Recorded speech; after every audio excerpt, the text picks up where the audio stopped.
So, kumusta mga ka-nice? Welcome back sa ating YouTube channel. Nice. So, ngayong araw, another update na naman tayo. Patungkol na naman ulit ito kay Mayor Alice Go. Siyempre, viral na mayor ngayon. So, this video is from Philippines Trending News. So, meron ito pamagat na kakapasok lang. Grabe na ito. Kumanta na. Tauhan ni Mayor Alice Go. Wala nang takas. Pinalayas. Nasa Pinas. Nako. I think that's kind of good news. So yun na, bago natin simulan, Philippines Trending News, supportahan nyo yan. Tapos syempre, kung trip nyo na mga ganitong reaction video, may kasama kayo manood. Huwag nyo na rin kalimutan, supportahan yung YouTube channel natin, Filipinoises. So hindi na natin to patatagalin pa. Simulan na natin, baka agawin pa ng China. Again, ang title ng video ito, kakapasok lang, grabe ito, kumanta na tauhan ni Mayor Alice Go. Wala nang takas, pinalayas, nasa Pinas. So, like, comment, share, subscribe. 1, 2, 3, start. Samantala sa iba pang balita, inihahanda na ang kaso para sa tax evasion laban kay suspended Bamban Mayor Alice Go. Ayon yan Again. Hindi nagsimula eh. Samantala sa iba pang balita, inihahanda na ang kaso para sa tax evasion laban kay suspended Bamban Mayor Alice Go. Ayon yan sa isang opisyal mula sa Presidential Anti-Organized Crime Commission. Sinabi nga ni PAO-CC spokesperson Winston Casio na may mga nakita silang mga paglabag ng alkalde kaugnay yan sa pag-iwas sa pagbabayad ng buwis. Sa ngayon, hindi pa nila matukoy ang halagang sangkot, ngunit naniniwalang opisyal na malaki-laki ang hindi nabayarang buwis na kita naman umano sa lifestyle ni Mayor Go. Tama, masasabi talaga siya dyan kasi syempre, alam naman natin na yun, billions nga yung involvement doon sa Pogo, di ba? Tapos yung may mga helicopter pa. Ang isa pang kasong tinitingnan laban sa alkalde ay may kaugnayan sa isang paglabag sa Securities and Regulations Code. Una nga rito, si Mayor Go ay isinasailalim sa investigasyon matapos na makalagkad ang kanyang pangalan sa isang Pogo Hub na ni-raid sa kanyang bayan. Ito ay nang matuklasan na ang metro daw ng kuryente ng Philippine Offshore Gaming Operator Firm na Zone U1 Technology Incorporated ay nasa ilalim ng pangalan ni Mayor Go at ang gara nga ng dahilan niya, sabi niya lang, baka hindi napalitan. Like, man, pati nga yung PLDT, di din napalitan. Like, grabe yun Din ng mga otoridad ang isang sasakyan sa loob ng pasilidad na nakarehistro naman sa ilalim din ng pangalan ng alkalde. Yun. Samantala, dagdagan pa natin ang ating mga balitaan mula sa ating mga kasamahan. Ang preventive suspension naman ay pinato ng Ombudsman kay Mayor Alice Go, kinatigan ng mga senador. Pinahintulutan rin ito ang mga otoridad na malayang magsiyasat hinggil sa kasong kinakaharap ng naturang kontrobersyal na mayora. Nagpahayag ng suporta si Senadora Risa Ontiveros sa ginawang hakbang ng Office of the Ombudsman kung saan pinatawan ng preventive suspension si Bamban Tarlac Mayor Alice Go. Hanggang 6 na buwan ang ipinato ng suspension ng Ombudsman kay Mayor Go. So kayo, okay ba kayo or satisfied na ba kayo doon sa 6 na buwan? Kasi kung ako, dapat permanently na eh. Galit na galit. Tapos na maghain ng kasong graft ang Department of the Interior and Local Government o DILG, bunsod ng pagkakasangkot ng alkalde sa ni-raid na Pogo sa Tarlac. Ayon kay Ontiveros, tama lamang ang ginawa ng Ombudsman sapagkat maski raw siya nung unang binisita niyang ni-raid na Pogo ay pinanawagan na niyang preventive suspension sa mayora kaya nararapat lamang ang naturang kautusan.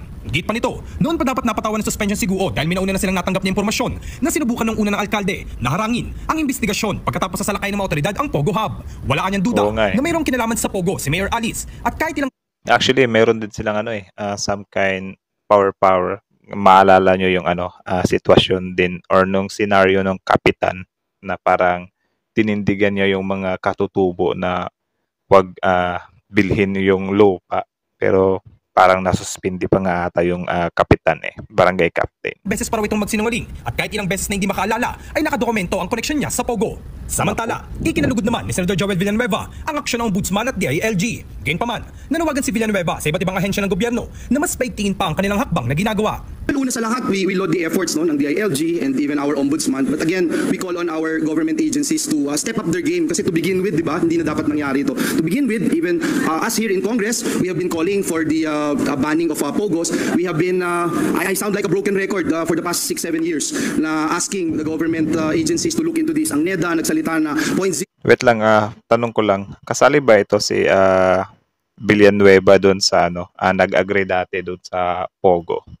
Comment nga kayo sa baba. Kalimutan ko kung kasali ba siya doon. 0.3% ng GDP, etc. Ang DFA, ang DOF nung nagsalita, 50 billion na hindi nababayarang taxes, and that's just in 2020 alone. Grabe. So, it far outweighs the benefits that we are getting from these POGO operations. And ayan na nga, pumapasok na pati sa local government units. Imagine, we had this situation right now, and I hope na we get to the bottom of this because this is not just a regular issue na nagkamali yung isang local government unit o the election of her duties na hindi bantayan yung kanyang jurisdiction. So this is also a call, and it gives a strong signal to local government units to look into their jurisdictions. Ay naman, Tama naman yun. kay Senator Sherwin Gatchalian, tamang hakbang anya na patawan ng preventive suspension ng ombudsman si Mayor Guo. Pinahihintulutan nito anya ang mga otoridad na malayang magsiyasat ng walang takot at maging patas sa investigasyon. Gayunpaman, inaabangan naman ni Hontiveros ang ikakasang executive session sa susunod na pagsalang muli sa investigasyon ni Mayor Guo sa Senado. Umaasa rin ang senadora na mas mabibigyang linaw ang totoong naging papel ng alkalde, hindi lamang sa POGO, kundi maging sa banta sa national security ng Pilipinas.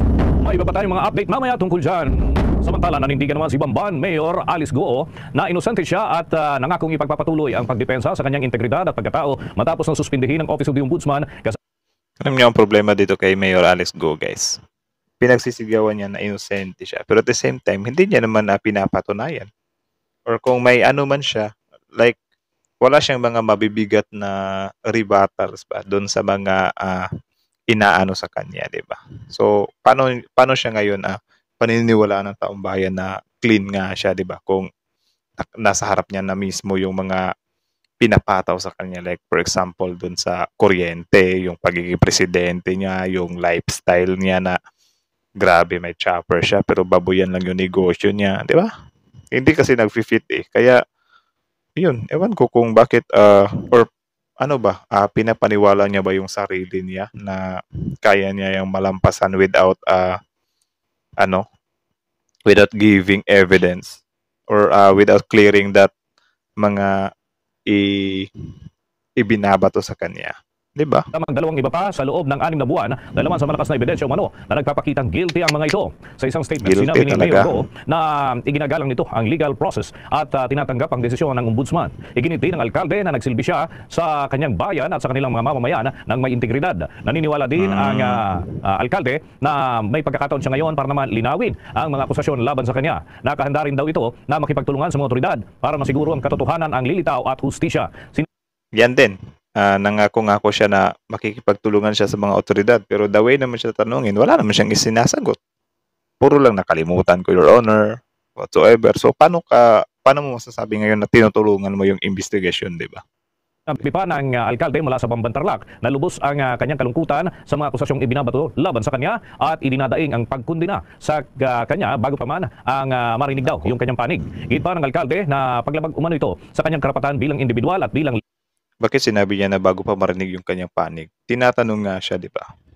Wala naman siya may sagot. Siyempre, doon na nag-jump ang mga tao na, okay, so kaduda-duda nga talaga. Di ba? Leader na iniluklok ng mga butante ng Bamban doon sa Tarlac. Samantala, sinabi naman ng abogado ni Mayor Guo na si Attorney Nicole Hamilla na biktima ang alkalde at hindi makatarungan na idinadawit sa mga isyong nag-ugat umano sa regulatory responsibilities ng Philippine Amusement and Gaming Corporation. Ipinaliwanag niya na ang pagbibigay ng business permit sa Philippine Offshore Gaming Operators Firm na Sun Yuan ay sumunod lamang sa umiiral ng mga proseso at protocol kabilang na ang sa Philippine Amusement and Gaming Corporation at ang kabiguan daw ni Mayor Guo na agad na bawiin ang business permit.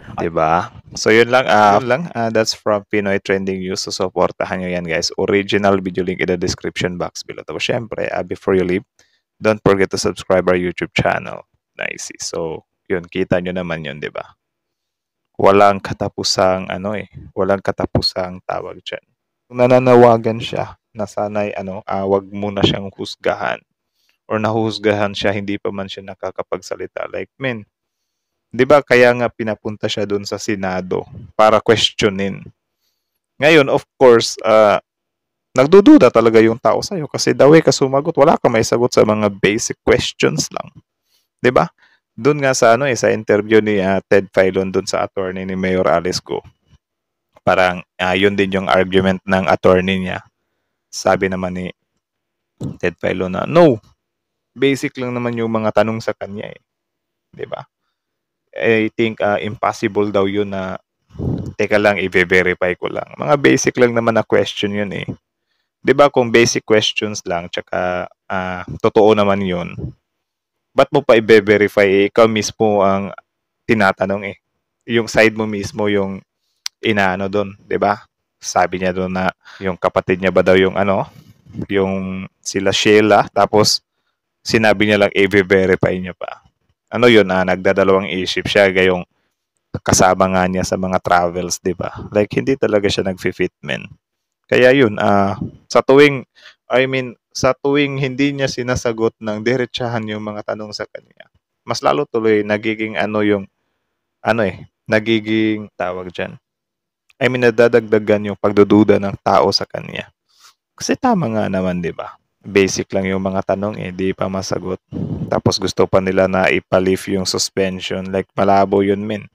Mabuti nga yun na-lift na yun ng 6 months nga lang Kung ako yung paanohin doon, kulang yung 6 months, dapat permanent yun para matapos talaga, di ba? So, yun lang naman. That's from Philippine Trendings News. So, kayo, ano masasabi nyo dyan? Comment down below. Tapos yung pag-usapan natin yan sa comment section. So, hanggang dito na lang muna. Thank you so much for watching. Nice is out.